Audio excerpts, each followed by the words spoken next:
In the Bible, people are often compared to sheep. Maybe nowhere is that more well-known, more famous than in the 23rd Psalm, which begins that famous line, "The Lord is my shepherd, I shall not want."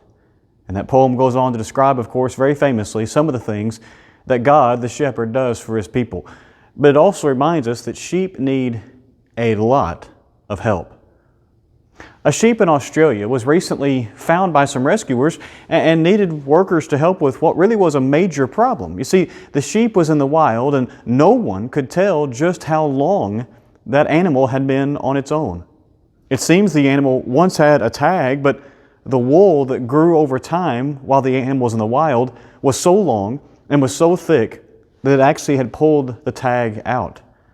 And finally, the sheep, which was given the name Barak, was sheared, and when the wool was weighed, it weighed in a staggering 78 pounds of wool.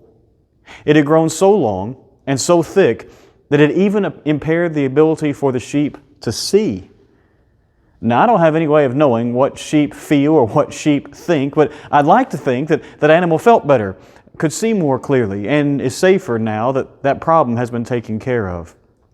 But it illustrates that we, like sheep, well, sometimes need shearing.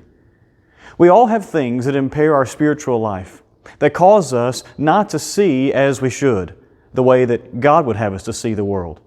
Left on our own, those things grow and our life of faith becomes more compromised and, if we're honest, it becomes more difficult.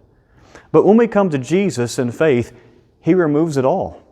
We may have to learn to see things the way He would have us to see. We may have to go through some difficult times, but the old is taken away by the great shepherd, Jesus the Christ.